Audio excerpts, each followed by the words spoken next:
Sean Kiss? Yes. Okay. This means being recorded. All right. Very good. Well, for those of you who did not, thank you for staying around. Everybody else is going to see what happened, and I'm going to say, well, we started at 10:17, but welcome. And what we're going to be talking about today is Sadhu Sundar Singh. And you might be wondering why. So I'm going to tell him.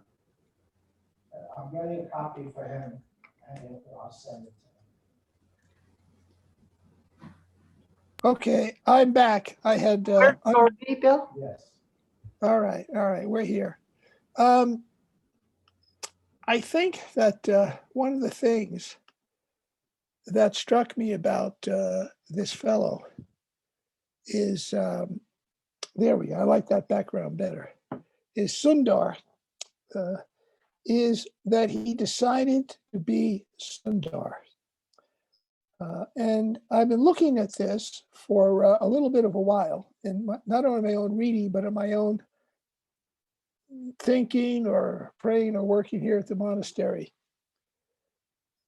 You are called to be you. That's your job. Your job is not to be somebody else for somebody else. It was Jesus' problem. It was Buddha's problem. It's the problem of just about any wisdom figure. Anybody who's going to have some spiritual depth, they're going to decide to be who they are called to be, not who someone else says they should be, or the culture says they should be, or some kind of comfort zone because it seems to please other people. And I'll give you an example of a fellow. As a matter of fact, in my church, today's this what we call his feast day. His name's Boniface, Saint Boniface. This fellow was highly educated, lived in the 700s, let's say, and he lived in England, and he became a mucky muck in a monastery, big deal, and an important figure. And he had a successful career. And at 40, now back then, 40 is pretty advanced, people didn't live all that long. At 40, he wants to be a missionary because that's what Boniface said, I am. And notice he'd been praying in the monastery. Do you think that made all those monks happy who relied on him to do what he was doing? No. They wanted Boniface to be what they wanted Boniface to be for their comfort zone. But he got permission to leave. Even the Pope says, well, why don't you go to Germany? Because he was an Anglo-Saxon, and the northern, what's called northern Germany now was Anglo-Saxon. They're sort of our brothers and sisters, but they are not Christian. So the idea was at 40, he went to do this, and he was very successful. And so then, because he's successful, they make him a bishop someplace. And he's very successful at that. But when he's almost 80, that's real old now, much less then, he says, I want to go back and be a missionary because that's what I am. And so he did. And he got killed by people who didn't like Christianity, didn't like him.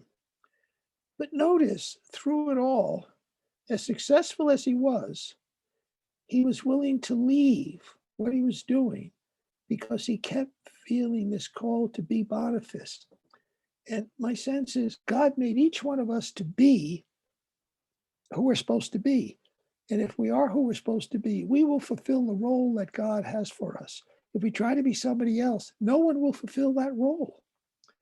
And there'll be something missing in the community, which will be this person who decided not to be themselves, not to discover who that is, which is hard work.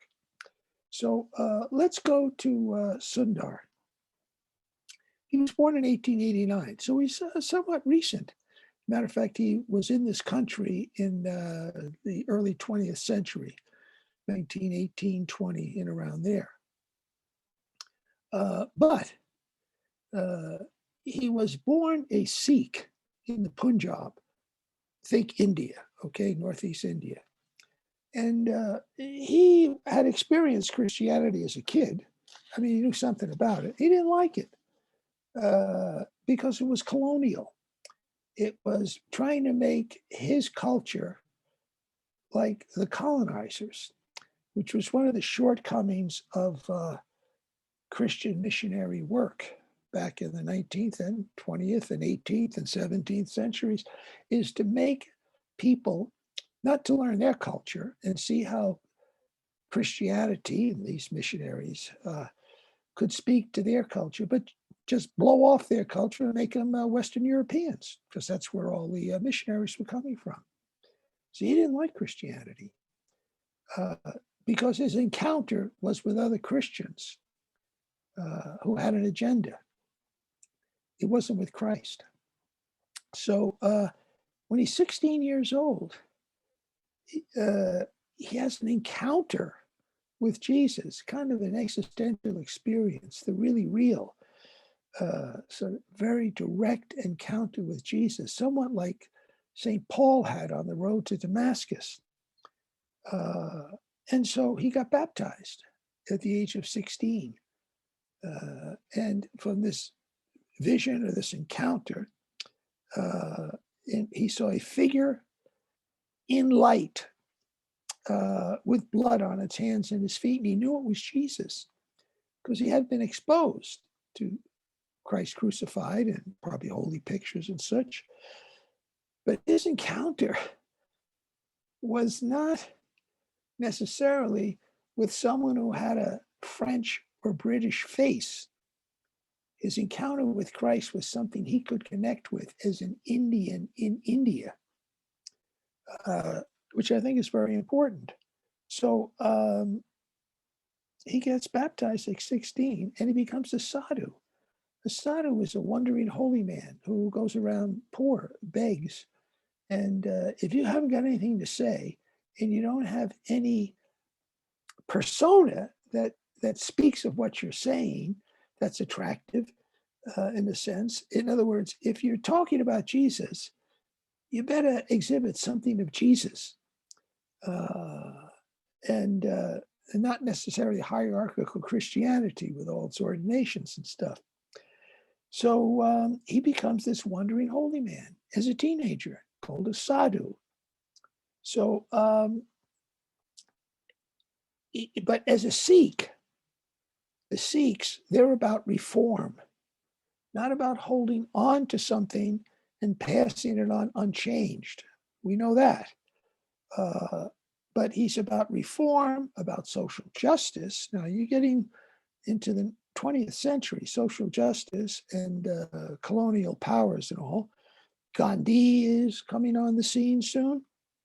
So what do you want? And bring religions together. This is a Sikh thing. Bring religions together, not fight one another and put one another down. So for him, Christianity and Buddhism can meet, not compete, but meet.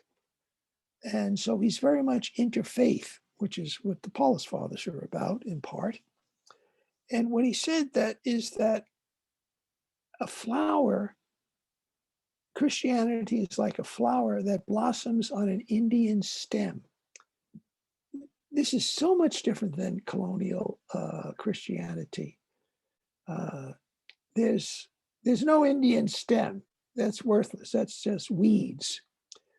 But for him, Christianity builds on Indian spirituality and Indian culture because Christ is for everyone.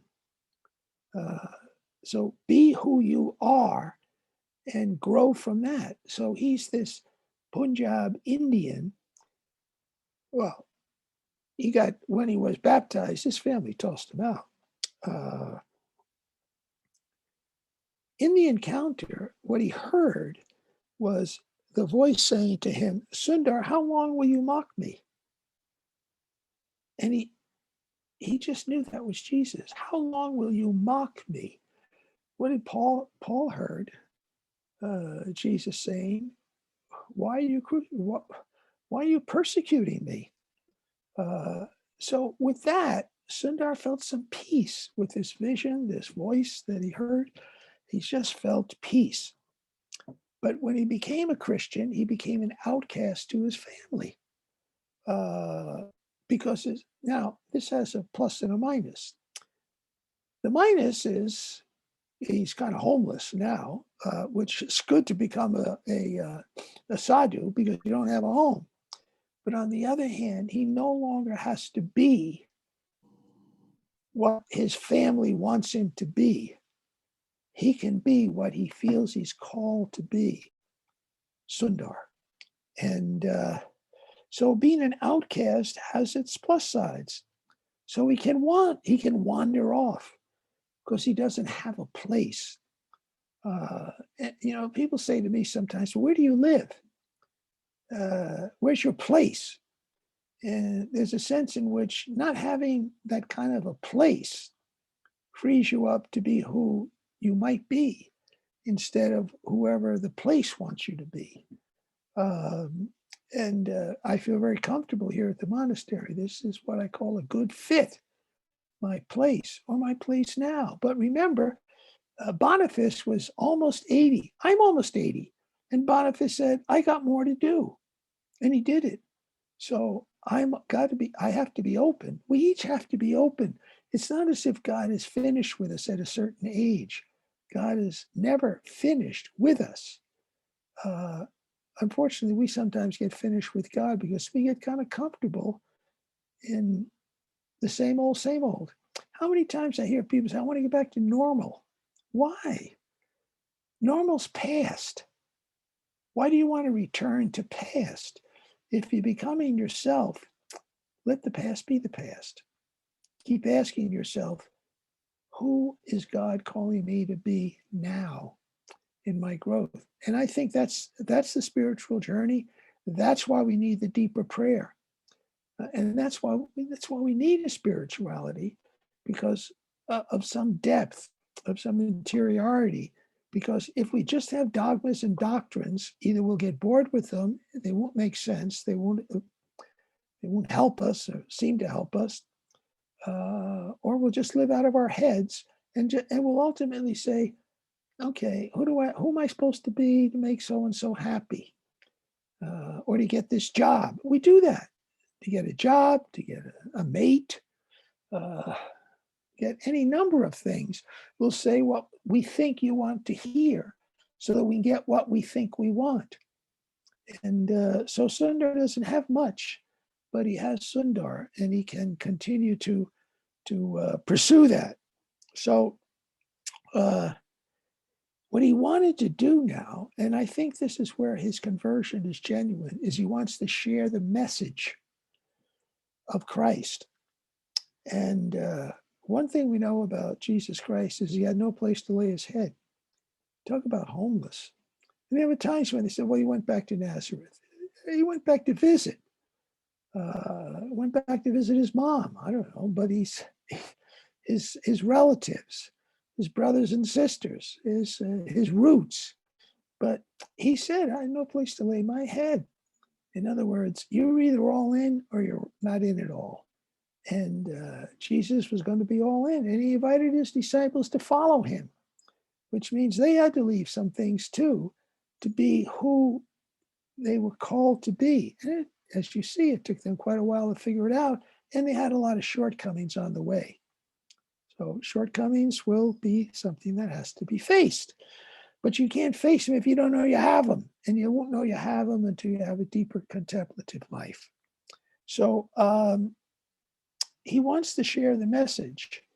And the message is, what was Jesus saying about how to live, and how did Jesus live? It wasn't about dogmas and doctrines, because he was a Christian. He believed in Jesus as God. What does that mean in your life today is kind of what's got to make some sense. So he's not seeking perfection through renunciation. There's a lot of that in religious circles, so certainly in India. You renounce things thinking it's going to make you perfect. And it can make you have a lot of bad health and an early death, which might not have been what God had planned. So he says, I'm not about renunciation. He doesn't have much. I mean, talk about renunciation. So he's renounced, but he's not pushing it. He's not looking for more things to renounce. He says, that's not where perfection is. It's an interior journey, not giving up things.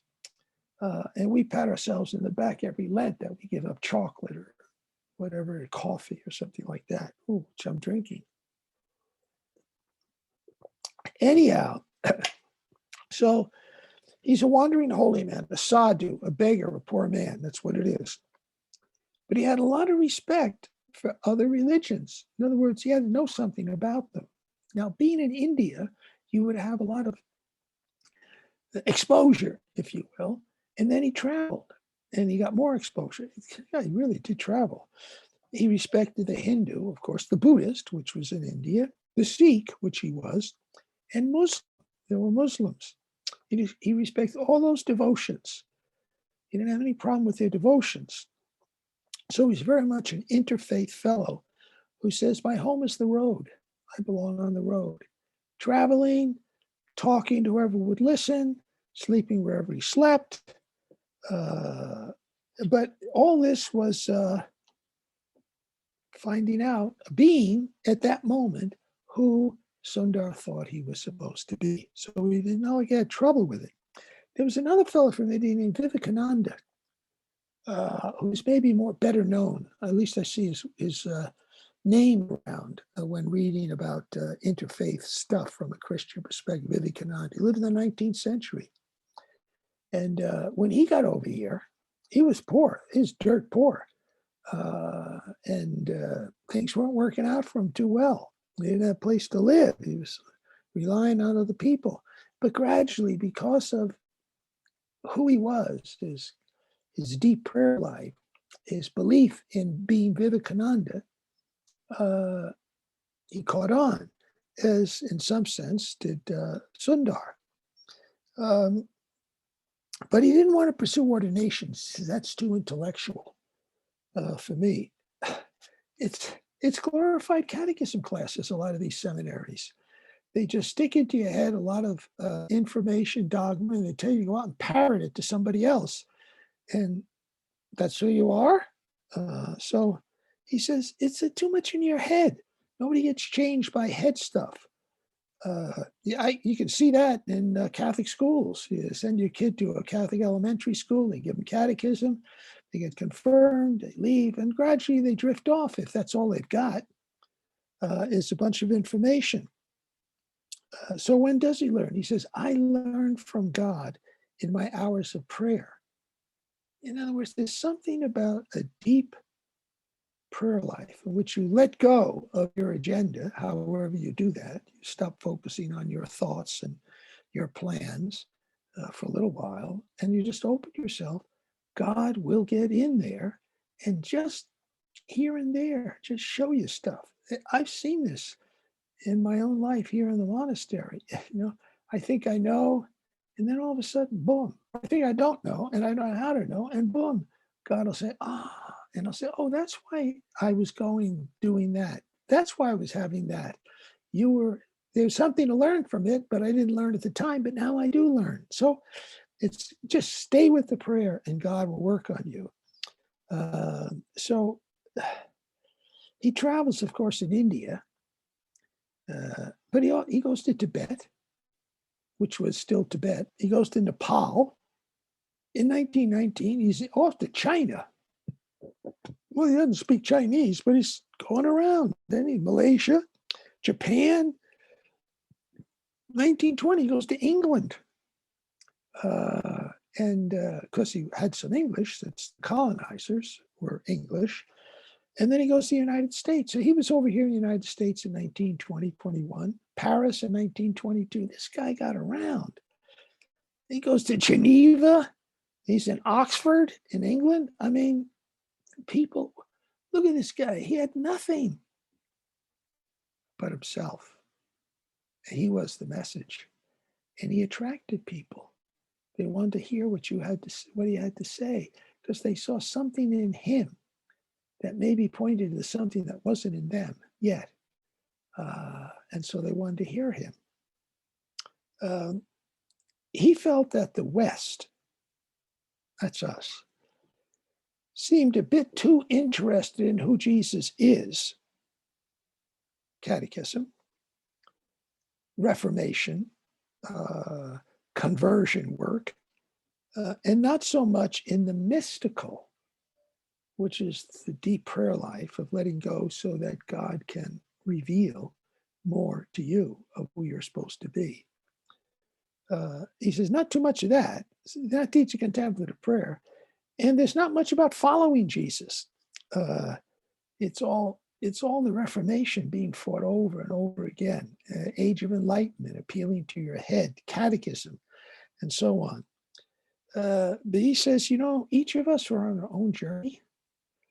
And that's so true. Each of us are on our own journey. We get together, I think, with others to support, not get on the same journey, but to support one another in our own journey, to say where we think people might be calling us to be, or where God is calling me to be, or what God wants for me next.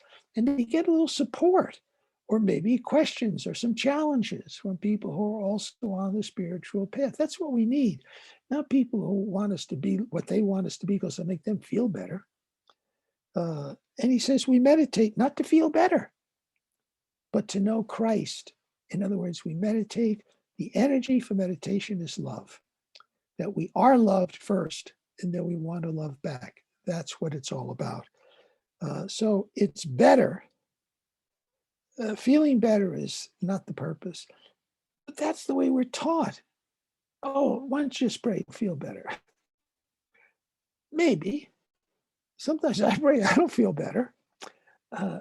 What we want is be a better person, be the better person that we're called to be, which is, it's you can't do that ethically, morally, because you have too many faults that you don't know about. They have too much power over you. But we'll learn those faults and we'll depower them in a more mystical prayer. I mean, it's been proved over and over again. So even our contemplative teachers in the West, our Christian contemplative teacher says, you don't pray to feel better. Now I'm reading Thomas Merton lately, and feeling better is not the point.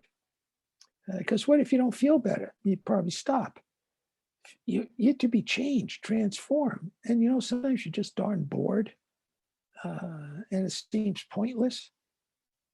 But that's to kind of challenge the ego. You learn these things by reading and then doing it, and say, oh, I read about that. Now I'm having that boring experience. Oh, it's okay to be bored. It's just part of the process. So he says, but in other words, you don't want to have a religion in which you just pass on information, which pretty much was my education. I got passed on information. This is how the term he uses. He said, don't sit on other people's eggs and then hatch them and then call them your own. He says, that's just passing on information. That's what catechism is about, passing on information, but not helping people to be who God really called them to be. I mean, what if you were a school teacher and you had this little third grader and who was just seemingly very different than the other kids in class? Would you try to make that third grader more like everybody else so they'll fit in, have an easier time of it? Who knows? You may be looking at a Beethoven. What do you know? A Mozart. They don't fit in. Geniuses don't fit in. But our tendency is to test them, see what's the matter. So I would find it tough to be a teacher myself. You gotta assess: do they need help psychologically, or do they need encouragement to continue to be who they are? I remember a guy in high school. His name was Billy, and Billy was big and strong, uh, and he was fast. Billy didn't want to play football; he wanted to run track. And so, as a freshman, he didn't play in the freshman football team. He just didn't want to play football. It wasn't Billy, but the coach and others got after him because he had the physique of a football player. And finally, he gave in and played football. I mean, he was good at it, but it wasn't Billy. And and I remember that. I continue to remember that, and I'm so thankful that nobody tried to make me be in some activity which I was not interested, much less no good. Um, so prayer for Sundar is not asking God for what you want. Wasn't that the way we were taught? Petitionary prayer. It's not that it's a bad prayer, but it's not a prayer that's going to change you and make you the best that you can be. So it's a prayer, but it can't be the only prayer. Um, and what happens is a lot of us get involved in religion to negotiate. In other words, we hear God's powerful, God made the world, God can fix things, be good, and maybe God will fix things the way you want them to be. Well, Sundar got kicked out of his family. I don't know if he wanted that.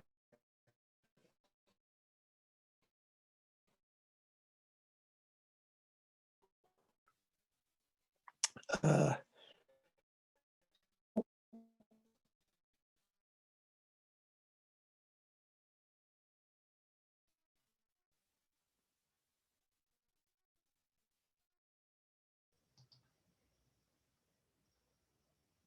but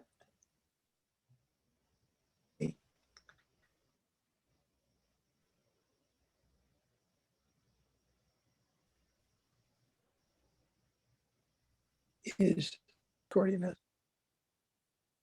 Ah, good. Okay, we're back to recording. Okay, so prayer is not to change God, it's to change you. Uh, and that's a whole different way to pray. So if I don't want to pray, if I'm not trying to change God, then I can continue to pray because I'm not praying to get something. I'm praying to get rid of something, which is being dominated by selfishness, self-centeredness, uh, past experiences, my history, and so on and so forth, to not be dominated by those things to the extent that they control me. This is what 12-step programs are all about in recovery. You don't necessarily have to completely get rid of selfishness. You just have to get rid of it enough so it doesn't control your actions, control your response to life. And so you can start getting more down the road of transformation. So you might say, I'm not so good and I'd like to be better. And that's what I say to myself, Lord, I'd like to be better. And some days I think I'm doing pretty good. And then I'll find out, oh, I was on the wrong track. It's an ongoing thing. So the essence of prayer is not about asking for things, but more, he thinks the essence of prayer is abandonment. He died in 1929, by the way. Well, no, we don't know if he died. He disappeared. He went into the Himalayas in 1929. He's 40 years old. Never saw him again. Maybe he became a hermit. Who knows? And he said, I did my job. I'm done. We don't know. He was gone. But he was willing to continue to abandon himself to God. This guy traveling all over the world. So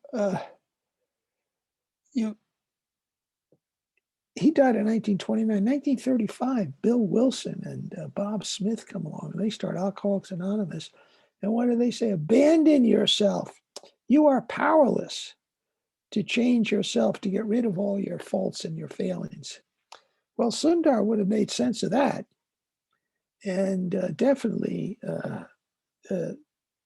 AA is pretty interfaithish. But Sundar would have understood that. You got to keep letting go and stop trying to have control. Well, control is one of our issues. God will limit that power such that it doesn't control us. So our destiny, he says, and this really agrees with a lot of mystics who are very educated people. He says our destiny is to be restored to the image of God, restored, not to have it for the first time. You are walking presence of the divine, but you don't know it. And even if you don't believe in God, you're still a walking image of the divine. I could say that to someone didn't believe in God, and they, huh? But it's what Sundar thinks, and I kind of agree, and a lot of the mystical people agree. With this mystical thing, it sees deeply. It sees that we're all shining lights, but so many of us are living in our darkness, if you will. So our destiny is to be restored to the image of God, to become who God made me to be. And so then he's able to talk about non-duality. Non-duality is a big word now, but it's been around in the East for a long time. And here's a Christian saying that God is distinct, yeah, yet we are at peace in the oneness of God. In other words, it seems a paradox. It doesn't make sense up here, but it makes sense in the heart. In the heart prayer is the deep prayer beyond thoughts, images, and words, where we rest in that love of God and experience that oneness. So we are God, but we're not. It's kind of a koan type thing. We're distinct, but we're not separate. So that doesn't make any sense. No. The mystical doesn't make sense to someone who lives out of their heads. That's why catechisms are so logical. They appeal to your mind. So it's to break down our thinking. A word like distinct, though not separate. It's to break down that mental way of trying to be religious. So, in other words, as Sundar would say, I tend to agree, is we have spiritual sensitivity for the mystical. It's built in to us, which is why I often meet people who say they don't believe in God, but they've touched the mystical, because the God that they don't believe in is the God they've been told about, the God of the head, the God of the mind, the God of the Age of Enlightenment, the God of the Reformation. But they've discovered this essence, this true reality, ultimate reality, as Thomas Keating would call it. So drop the word God, maybe you'll get someplace with somebody. Because we have spiritual sensitivities, it's built in. But what deadens it is bad behavior, not only bad behavior, but faults that are deeply embedded in us, called in my tradition the 7 deadly sins, e.g., pride, gluttony, avarice, sloth, which is being lazy. Or sin is a term that is often used. That deadens it. All those interior things that get in the way, that deadens them. And so we live only in the material body. We focus only on our minds and our physical selves. And so I think of all these people that are so focused on exercise, they're knocking themselves out for whatever reason, because they think it'll make them feel better. It does for a while, but again, it won't transform them. He calls it spiritual suicide. It's not necessarily physical suicide unless you have a heart attack trying to run a marathon, but spiritual suicide, because you spend so much time on the exteriors and so much time on reading psychology and stuff like that.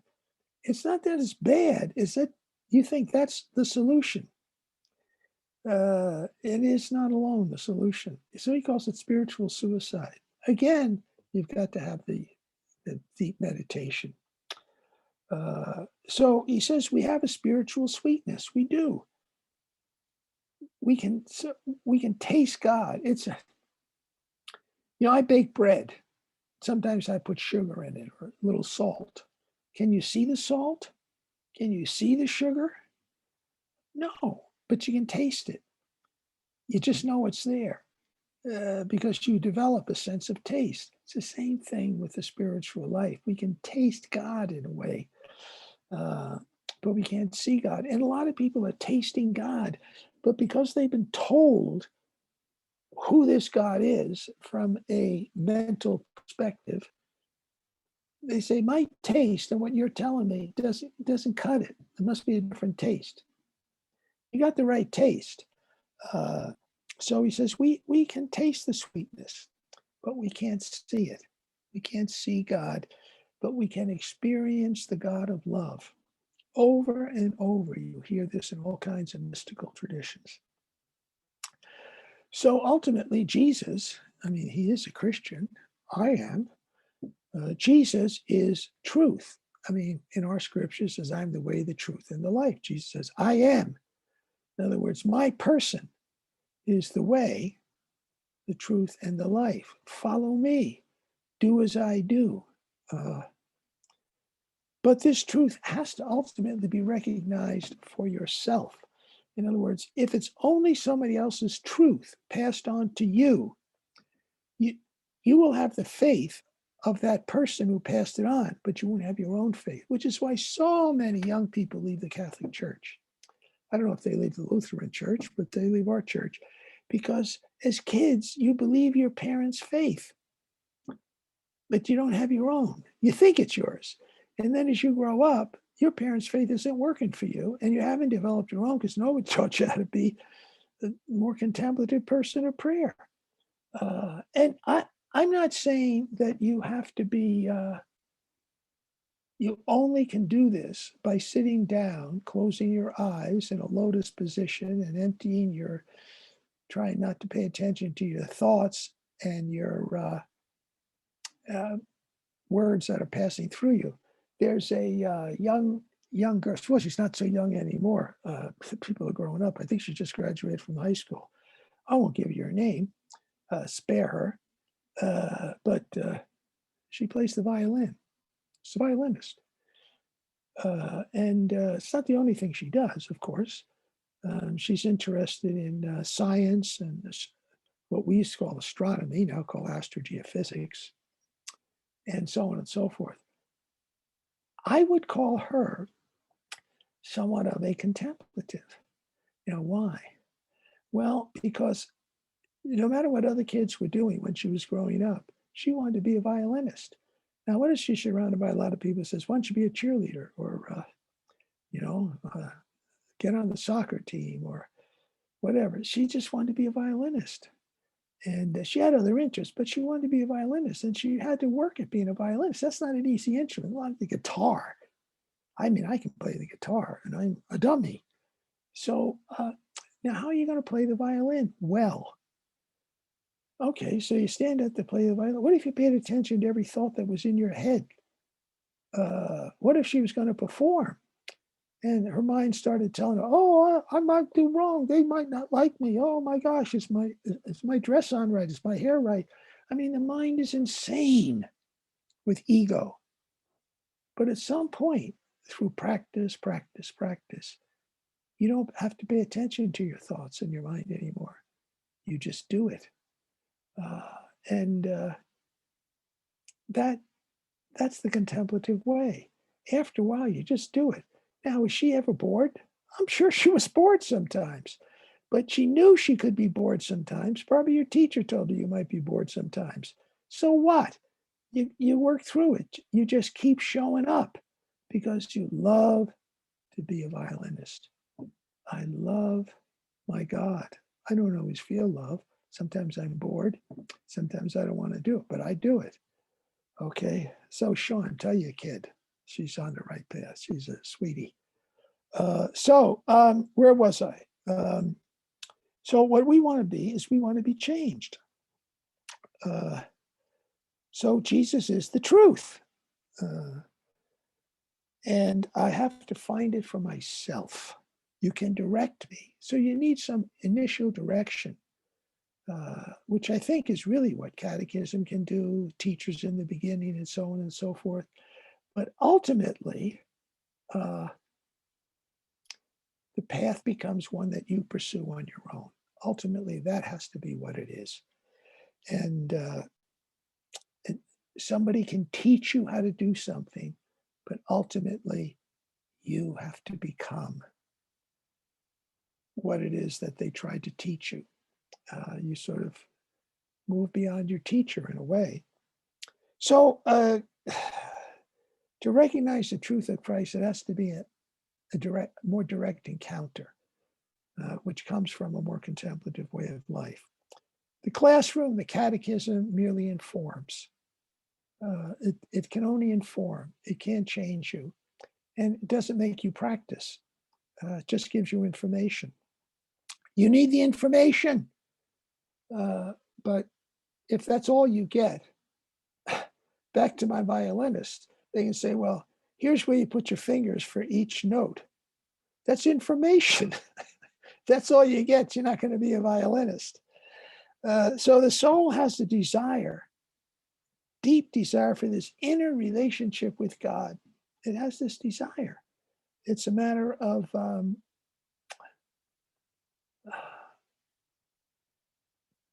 moving with it, taking it on, accepting it, believing that it's real. It's an inner peace. That's not always an inner peace, but it'll be the predominant way, an inner peace. It's a desire. It has a desire. Now, here's how he differs from Buddha. Buddha has an idea of letting go of all desire. And Sundar says, that's no help. Okay, so you're listening to Sundar instead of Buddha at this moment. He says, so because you have this desire. So there's some things within us that are worth holding on to. We don't have to get rid of everything. We have a desire. As long as we don't make that desire the goal of every time we sit and pray. Because if you have desire for this deep inner peace, relationship of love, it doesn't always happen. Believe me, it doesn't always happen. There are days. But the desire keeps you coming back as opposed to no desire at all. But see, with Sundar, it's a desire for an other. Buddha, there's not another. So the destruction of all desires does not lead to peace, says Sundar, it leads to suicide. So we need to have some desire. What that he was teaching today when suicide is becoming much more predominant, especially in young people.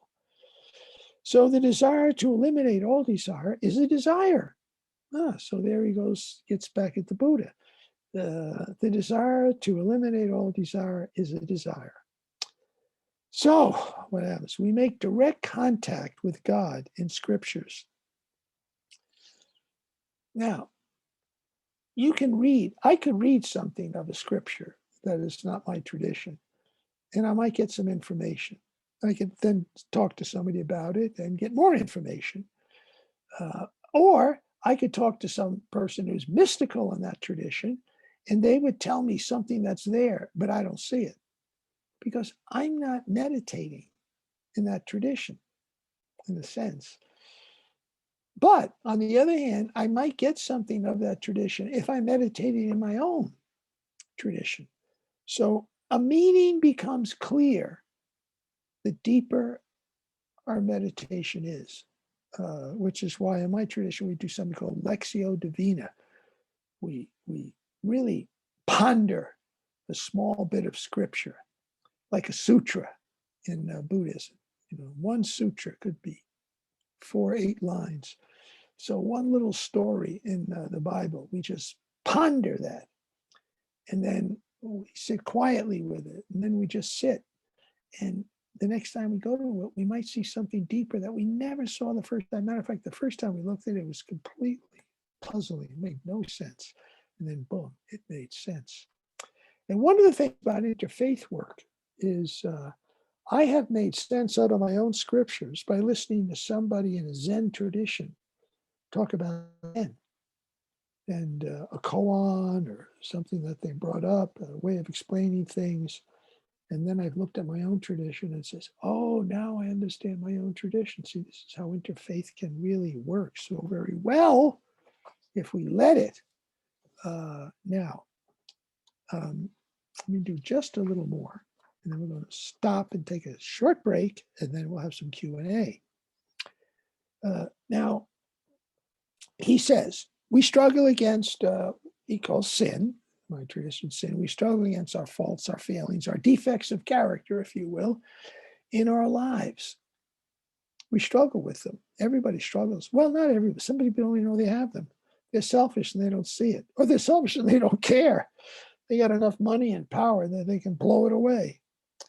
But we struggle with these things in our lives, and we wish they would go away. And the solution for a lot of us, I'll just try harder. They think it's morality will do it, a better ethic. Well, you might know a better ethic, but you don't have the power to do it. The fault is too strong. It has too much control, too much of a grip on you. So he says, only God can remove the roots. So you're mean and unkind. And he said, I want to be kinder. And you don't get kinder because you're selfish and self-centered. That's the root. And you can't get rid of selfish and self-centered. Person might say, I'm going to be kinder to them the next time. Maybe the next time you are, and the time after that you're not. Back and forth, no transformation because you're selfish. You go on your whims, your passions, you have quick gratifications of urges, you just let it all go. So Thomas Keating calls it the unloading of the unconscious. What I see it as is at some point, here and there, God reveals something of your deformity in your makeup, your character, the mess, and you're powerless to get over that mess. In other words, you see the depth of why you do what you do. You only knew you do what you do. You wish you didn't. Now you know why. And you say, oh. But then you say, well, now I know. Yeah. Bill Wilson says knowledge avails you nothing. In other words, you're not going to change just because you know why you're bad. And some people just say, now I realize why I'm bad and I can't change, so I'm going to kill myself. So he says, God will take this away. So keep at the prayer. God doesn't condemn us. We condemn ourselves with our choices. God's not condemning. God's ready to lift. But we got to be ready to let go. So the solution really is spiritual, the depth of prayer, and not ethical or moral. So many of us try to change by being better, but we have no depth of prayer. Sundar, I'll end with this. Sundar says, trying to do ethically and morally without a deep spiritual rootedness is like trying to do good deeds alone without getting to the depths. It's like cleaning with dirty rags. And it just doesn't work. So good deeds alone, like cleaning with dirty rags. Sometimes you do a good deed, but you might do it to get something or to avoid something, but it's not done out of deep love. So simple willpower is not going to stop bad habits. It's just not going to do it. The will plus inaction is just fantasy. All right, I'm going to stop with that for now. And we said that because this was kind of a summer series, we're going to be brief. Well, we're especially brief because we didn't even start at 10 o'clock. But we're going to stop now. And we're going to take it. How about it? Just a 5-minute break. Come back at 11:15. Oh, that's my time. 15 minutes after whatever the hour is for you, and we'll go on. If you want to help support me in my work, you can do so through Venmo. Chris will put that up, Terry-Ryan-25, or just send me a check here at the monastery. But otherwise, it's free. And I'll be like Sundar. I'll be in Boulder holding out a cup. We'll be here at 15 minutes after the hour. We'll come back for Q&A. Okay, Chris, take over. No, Chris. All right. Where do you? Thank you. Okay. I got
Okay, I think we're back. I see that we're recording.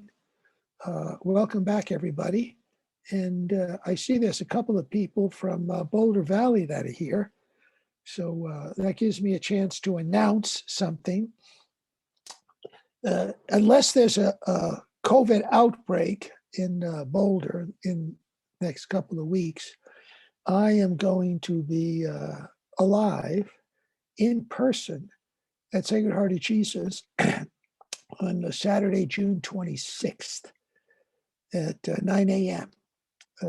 And talking about my experiences here at the monastery and how, the spiritual practice, how it might help you in your own journey. So, General, that'll be it. Maybe to find out how some other people are doing. I don't know who will come. Maybe I've been forgotten and it'll just be you three or four. But I believe that there'll be treats. I didn't even think we were going to have coffee. No one would come to fix it. They'd be afraid of getting sick. But it sounds like my staff is going to rally. And so we hope to start at 9 o'clock. That is, start at 9 o'clock. Usually I start about 20 after 9, but hopefully start then while it's still somewhat cool since, look at what we have here. Anyway, that's the 26th. There should be something coming out in various advertising. Now, Sundar is that first book on the left is from Orbis Press, The Essential Writings. They're they're not very big books, cost about $22, usually less than 200 pages. And so there it is, Sadhu Sundar Singh. You can read about him, read some of the things that he said. And the next one is Wisdom of the Sadhu. So each of these books are available. They're available at our bookstore. And I'd like to hold up a book. I don't know if you can see it. Yeah, I got to get out of it. It's called Faith After Doubt. Let me see if I can. Any case, it's called Faith After Doubt. And that's also in a bookstore. And it's various stories about, it's this virtual background, but it's called Faith After Doubt. Any case, it has various stories about people struggling to become themselves. But what strikes me in terms of it is we have doubts about the journey that we're on because people are not necessarily agreeing with us. We have a sense of our identity, who we're supposed to be, but enough people disagree that we start doubting ourselves. But once you get over that, through that sufficiently, you're able to blossom. Remember, Jesus was 30 years old before he got on his roll. And maybe it took him 30 years to figure, you know what? You want me to be a carpenter, get married, have kids, be a rabbi? Ain't going to happen. I'm on my way. And what did his relatives think? They thought he was nuts. Well, welcome to growing into who God made you to be. It's a cross, but it's really true happiness. It's so transformative. So now the next thing is, this is for local people, of which I don't know if anybody is on locally. So nobody may show up. But on the second Saturday of July, July 10th, I will be doing a live outdoor talk in front of our monastery bookstore. And people are invited to bring their own chairs because we're not going to have any. And it's going to be sunny and it's mid-July. So, bring your sunscreen or whatever. But since I don't know that any of them are listening to me, there may be nobody showing up, but Christopher and myself, I don't know if we're going to Zoom it, record it. Are we? I don't know if we can. I'm outdoors. I'm not on a computer. But in any case, if we are going to record it, we can record it. Okay. That's going to be live. That's going to be 9 o'clock in the morning. And maybe we'll have coffee and treats. Who knows? We'll see. That's the second Saturday. And I think I might be doing, might be a little Merton-ish type stuff. we'll see. But so we're announcing that one too. And of course, the second part of Sundar is 2 Saturdays from now, the 19th, 10 o'clock in the morning, because we said, oh, some of these summer things we'll do at 10. But not the one on live, because if we start at 10, you'll all be roasting. So that one in July. Any case, that's a lot of stuff. But I'm glad to share what I am learning myself. Down the road, I'm going to do cooking and contemplation, but that's down the road. I can't do that for these Aspen people. They want a lot more depth. No fun.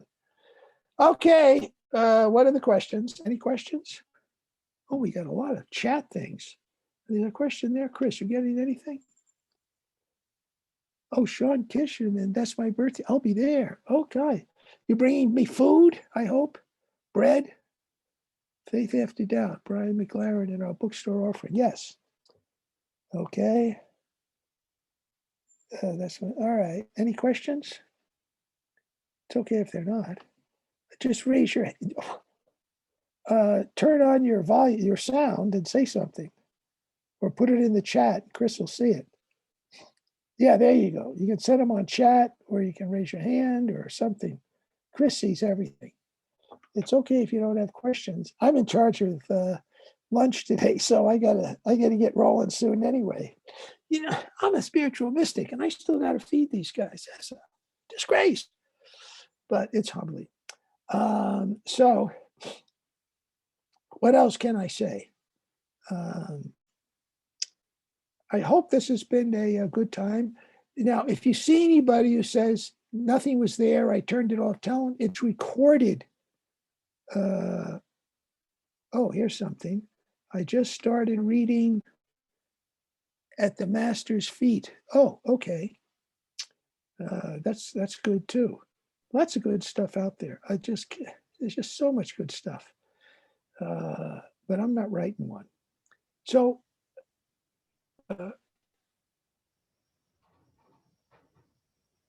Bella? Okay. You do? You have a question? You got to unmute yourself. Okay. All right. Thank you all for coming. Corinne, maybe we'll see you at Sacred Heart of Jesus Jubilee Hall in the end of June. Who knows? Be nice to see some faces. But if you don't feel safe or comfortable, I'll probably wear a mask. It's okay if you don't come. I'm not going to take it personally. It's just I'm going to be there for a couple of days cleaning up my office and cleaning up my room. And I've been there since last September, so I got a lot of mail and stuff to deal with. So working visit, a short visit, then I'm back up here. All right. Thank you all very much. And we'll see you hopefully in 2 weeks for more of Sundar. Sadhu, Sundar, Singh. Bye-bye. Thanks, Thank everybody. you, Chris. Yeah, thank y'all. Sorry for the low bandwidth today. We just had some internet issues, but it will be recorded and up tonight. Okie doke.